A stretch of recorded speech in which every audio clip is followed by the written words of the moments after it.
Guys, Assalamualaikum warahmatullahi wabarakatuh. Perkenalkan, nama saya Andi Faradilana Trijabal dengan NIM 45223044. Nama saya Dwi Krisma Joso Saranga dengan NIM 45223026. Nah, pada kesempatan kali ini kami akan menjelaskan apa itu PPh pasal 23. Selamat menikmati. Pengertian PPh pasal 23. Pajak penghasilan pasal 23 atau PPh pasal 23 adalah pajak yang dikenakan pada penghasilan atas modal, penyerahan jasa, atau hadiah dan penghargaan, selain yang telah dipotong PPh pasal 21. Pihak pemberi penghasilan akan memotong dan melaporkan PPh pasal 23 tersebut kepada Direktorat Jenderal Pajak. Dasar hukum PPh pasal 23 adalah Undang-Undang Nomor 36 Tahun 2008, Undang-Undang Nomor 11 Tahun 2020 tentang Cipta Kerja, Undang-Undang Nomor 7 Tahun 2021 tentang Harmonisasi Peraturan Perpajakan, Peraturan Menteri Keuangan Republik Indonesia Nomor 141/PMK.03/2015, Peraturan Menteri Keuangan Republik Indonesia Nomor 18/PMK.03/2021. Pemotong atau pemungut PPh pasal 23. Pemotong PPh pasal 23 adalah pihak-pihak yang membayarkan penghasilan atau penerima jasa yang terdiri dari yang pertama yaitu badan pemerintah, yang kedua subjek pajak badan dalam negeri, yang ketiga penyelenggara kegiatan, yang keempat bentuk usaha tetap, yang kelima perwakilan perusahaan luar negeri lainnya, yang keenam orang pribadi sebagai wajib pajak dalam negeri tertentu.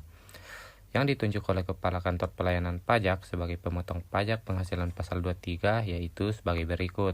Yang pertama ada akuntan, arsitek, dokter, notaris, pejabat, pembuat akta tanah atau PPAT, kecuali pejabat pembuat akta tanah tersebut adalah camat, pengacara, dan konsultan yang melakukan pekerjaan bebas. Yang kedua, orang pribadi yang menjalankan usaha yang menyelenggarakan pembukuan atas pembayaran berupa sewa. Subjek PPh pasal 23. Subjek pajak adalah penerima penghasilan, yaitu 1. Wajib pajak dalam negeri atau orang pribadi yang tidak menginvestasikan kembali di NKRI. Yang kedua, bentuk usaha tetap atau BUT. Pun yang tidak termasuk atau bukan subjek pajak PPh pasal 23, yaitu yang pertama orang pribadi yang mendapatkan penghasilan yang bukan dari dividen, bunga, royalti, atau sewa. Yang kedua, badan hukum dalam negeri yang menerima penghasilan. Yang ketiga, pihak yang tidak menerima jenis penghasilan yang diatur dalam PPh pasal 23. Yang keempat, badan yang mendapatkan penghasilan dari negara yang memiliki perjanjian penghindaran pajak berganda atau P3B. Yang kelima, pihak yang menerima penghasilan yang tidak termasuk objek PPh. Objek PPh pasal 23. Objek penghasilan yang dikenakan PPh pasal 23 sebagaimana dalam pasal 23 ayat pertama Undang-Undang Nomor 36 Tahun 2008 yang tidak mengalami perubahan dalam Undang-Undang Nomor 7 Tahun 2021 adalah yang pertama dividen, yang kedua bunga termasuk premium, diskonto, dan imbalan sehubungan dengan jaminan pengembalian utang. Yang ketiga royalti. Yang keempat hadiah, penghargaan, bonus, dan sejenisnya. Yang kelima, sewa dan penghasilan lain sehubungan dengan penggunaan harta. Yang keenam, imbalan sehubungan dengan jasa teknik, jasa manajemen, jasa konstruksi, jasa konsultan, dan jasa lainnya. Adapun jenis jasa lain yang dikenakan PPh pasal 23 sebagaimana diatur dalam Peraturan Menteri Keuangan Nomor 141/PMK.03/2015 sesuai pasal 1 ayat 6 sebagai berikut. 1. Jasa penilaian atau appraisal. Yang kedua, jasa aktuaris. Yang ketiga, jasa akuntansi, pembukuan, dan atestasi laporan keuangan. Yang keempat, jasa hukum. Yang kelima, jasa arsitektur. Dan masih banyak lagi jasa yang lainnya. Bukan objek penghasilan. Bukan objek penghasilan yang dikenakan PPh pasal 23 sebagaimana dengan pasal 23 ayat 4 Undang-Undang Nomor 36 Tahun 2008 yang tidak mengalami perubahan menurut Undang-Undang Nomor 7 Tahun 2021 adalah 1. Penghasilan yang dibayar atau terutang kepada bank. 2. Sewa yang dibayarkan atau terutang sehubung sewa guna usaha dengan hak opsi. 3. Dividen. Dividen terbagi menjadi dua, yakni dividen yang berasal dari dalam negeri yang diterima atau diperoleh wajib pajak. Wajib pajak orang pribadi dalam negeri sepanjang dividen tersebut diinvestasikan di wilayah negara kesatuan Republik Indonesia dalam jangka waktu tertentu dan atau wajib pajak badan dalam negeri.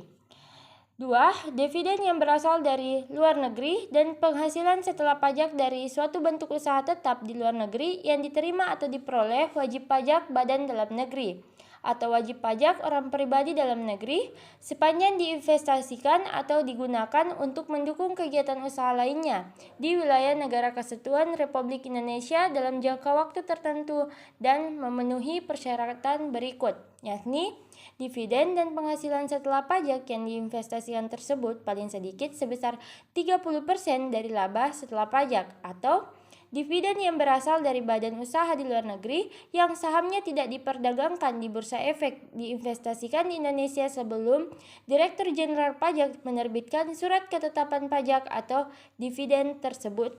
Bagian dari bukan objek pajak selanjutnya yakni 4. Bagian laba atau sisa hasil usaha (SHU) yang diterima atau diperoleh anggota dari koperasi. Persoalan komoditer yang modalnya tidak terbagi atas saham-saham, persekutuan, perkelompokan, dan firman dan kongsi terhadap pemegang unit penyertaan kontrak investasi kolektif. 5. Penghasilan yang dibayar atau terhutang kepada badan usaha atau jasa keuangan yang berfungsi sebagai penyaluran pinjaman dan atau pembiayaan badan usaha. 6.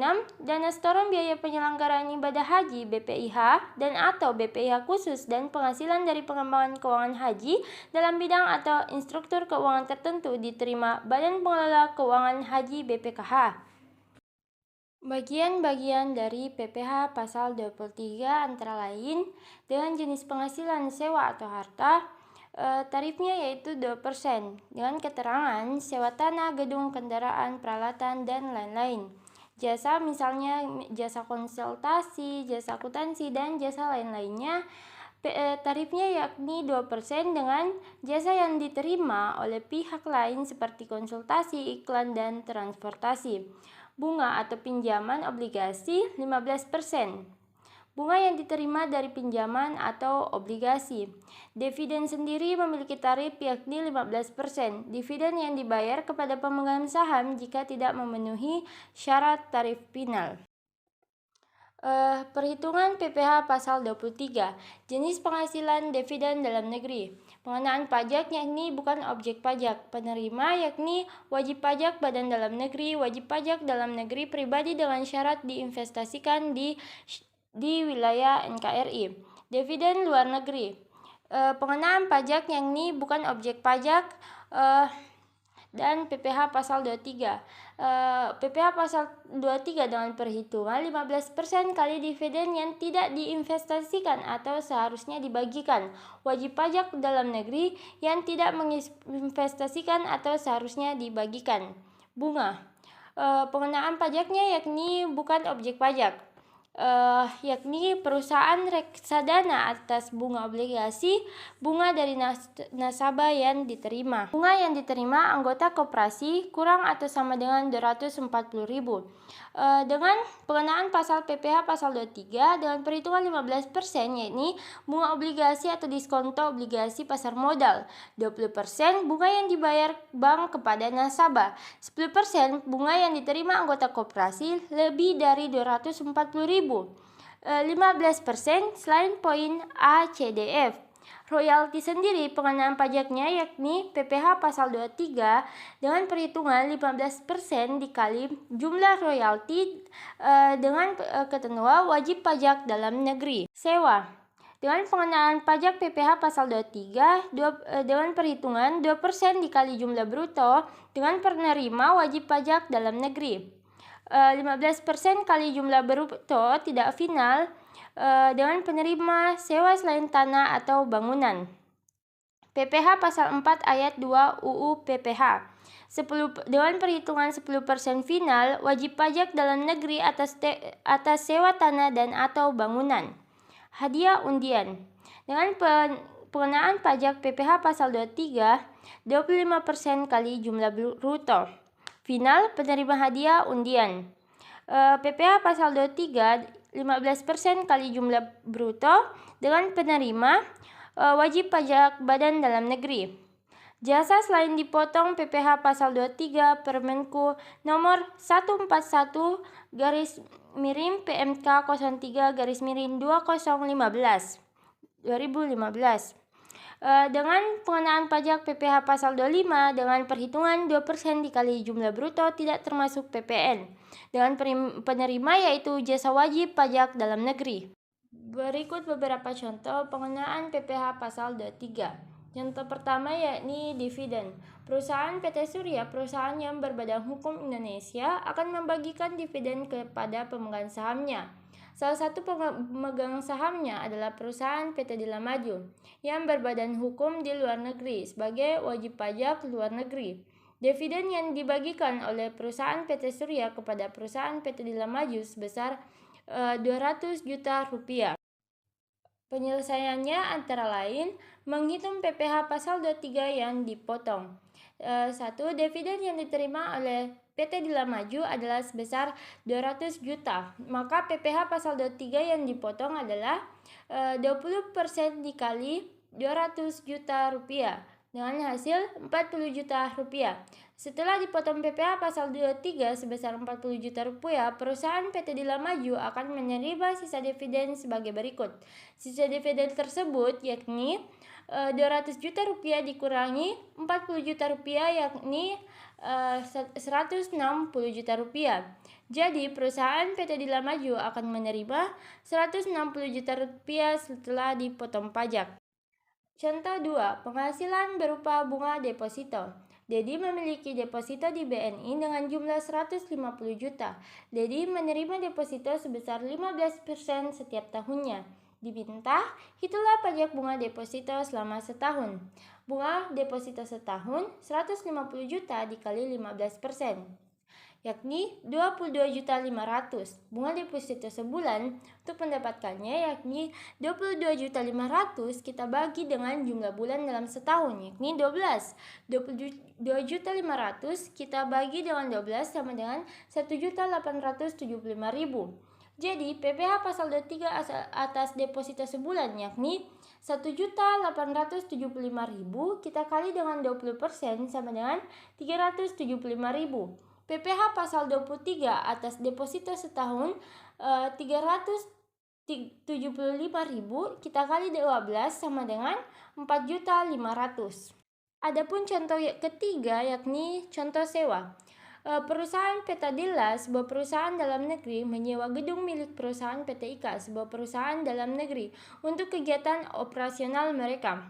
Nilai sewa yang disepakati dalam kontrak sewa adalah 120 juta per tahun. Berdasarkan peraturan yang berlaku, tarif PPh pasal 23 untuk sewa adalah 2%. Tugas, hitunglah jumlah PPh pasal 23 yang harus dipotong atas pembayaran sewa. Berapa jumlah yang akan diterima oleh perusahaan PT Dila setelah dipotong PPh pasal 23? Berapa jumlah yang harus disetor oleh perusahaan PT IKA ke kas negara? Penyelesaian. Yang pertama-tama yang harus kita lakukan yaitu menghitung PPh pasal 23 yang dipotong. Pembayaran sewanya yakni 120 juta per tahun. Sesuai dengan ketentuan PPh pasal 23, sewa tanah atau bangunan yang dibayarkan oleh badan usaha dikenakan tarif 2%. Maka PPh pasal 23 yang dipotong adalah 2% dikali 120 juta sama dengan 2.400.000. Jadi PT IKA memotong 2.400.000. Berikutnya PT IKA akan menerima PT Dila akan menerima sisa pembayaran sewa sebagai berikut. Sisa pembayaran sewa yakni 120 juta dikurang 2.400.000 sama dengan 117.600.000. Jadi perusahaan PT Dila akan menerima 117.600 setelah dipotong pajak. Jumlah yang harus disetor ke kas negara perusahaan PT IKA sebagai pemotong pajak wajib menyetor PPh pasal 23 yang akan dipotong ke kas negara yakni 2.400.000. Nah, contoh terakhir yakni contoh atas jasa. Dila memiliki usaha catering. Dia menyediakan makanan siang di PT Jabal Nur dengan imbalan 10 juta. Hitunglah PPh pasal 23 yang dikenakan atas jasa yang diberikan. Jadi, 10 juta tersebut kita kali dengan 2%. Sesuai dengan ketentuan PPh pasal 2 atas jasa, yakni jasa kita kali dengan 2%. Jadi 10 juta kali 2% sama dengan 200. Jadi 200 dikali 10 juta yakni 9.800.000. Jadi PPh yang dibayarkan PT Jabal Nur atas jasa Dila adalah 9.800.000. Dan PT Jabal Nur harus menyetor kepada negara yakni senilai 200.000. Nah, itulah tadi penjelasan terkait dengan PPh pasal 23. Oke guys, thank you for watching. Bye-bye.